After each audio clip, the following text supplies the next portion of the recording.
প্রবাসী ছেলে বাবাকে ডেকে বলছে, বাবা, তুমি তো বলেছিলে পিতৃঋণ কোনোদিন শোধ হয় না। তুমি ২৬ বছরে আমার পেছনে যত টাকা খরচ করেছো, তুমি কি জানো আগামী ৩ বছরে সে টাকা আমি তোমায় ফিরিয়ে দিতে পারবো?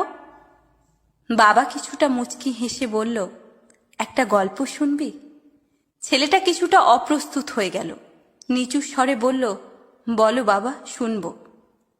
তোর বয়স যখন ৪, আমার মাসিক আয় তখন ২০০০ টাকা। ওই টাকায় সংসার চালানোর কষ্ট বাড়ির কাউকে কখনো বুঝতে দিইনি। আমি আমার সাধ্যের মধ্যে সব সময় চেষ্টা করেছি তোর মাকে সুখী করতে। তোকে যেবার স্কুলে ভর্তি করলাম, সেবারই প্রথম আমরা দুজনে, আমি আর তোর মা, পরিকল্পনা করেছি আমরা তোর পড়ার খরচের বিনিময়ে কি কি ত্যাগ করব। সে বছর তোর মাকে কিছুই দিতে পারিনি আমি।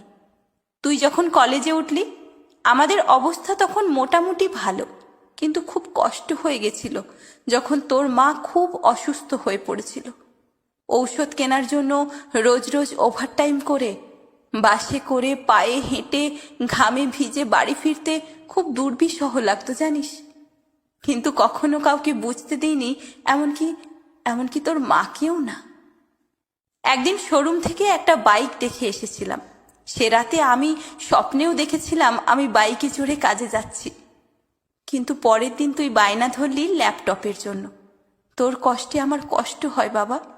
আমি তোকে ল্যাপটপটা কিনে দিয়েছিলাম। আমার তখনকার ১ টাকা, তোর এখন ১ পয়সা।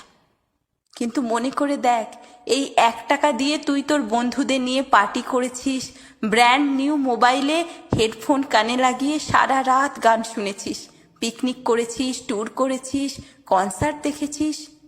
তোর প্রতিটা দিন ছিল স্বপ্নের মতো। আর তোর ১০০ টাকা নিয়ে আমি এখন সুগার মাপাই। জানিস, আমার মাছ খাওয়া নিষেধ, মাংস খাওয়া নিষেধ। কি করে এত টাকা খরচ করি বলতো? তোর টাকা নিয়ে তাই আমি কল্পনার হাট বসাই। সে হাটে আমি বাইক চালিয়ে সারা শহর ঘুরে বেড়াই, বন্ধুদের নিয়ে সিনেমা দেখতে যাই, তোর মায়ের হাত ধরে তাঁত মেলায় ঘুরে বেড়াই। বাবারা নাকি খারুস টাইপের হয়, আমিও আমার বাবাকে তাই ভাবতাম জানিস। পুরুষ থেকে পিতা হতে আমার কোনো কষ্ট হয়নি, সব কষ্ট তোর মা সহ্য করেছে। কিন্তু বিশ্বাস কর, পিতা থেকে দায়িত্বশীল পিতা হবার কষ্ট একজন পিতাই বোঝে।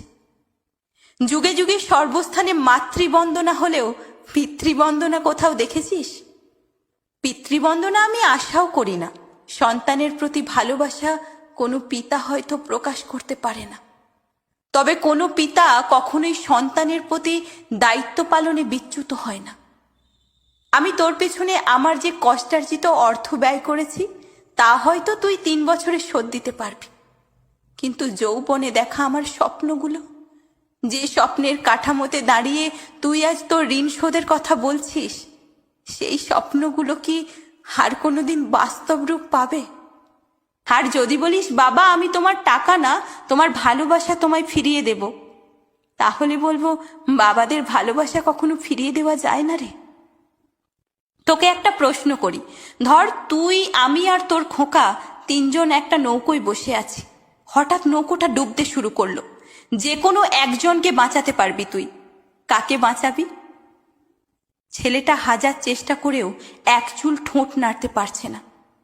উত্তর দিতে হবে না বাবা, ছেলেরা বাবা হয়, বাবা কখনো ছেলে হতে পারে না। পৃথিবীতে সব থেকে ভারী জিনিস কি জানিস?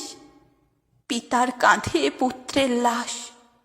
আমি শুধু একটা জিনিস চাই, আমার শেষ যাত্রায় যেন আমি আমার ছেলের কাঁধে চড়ে যাই।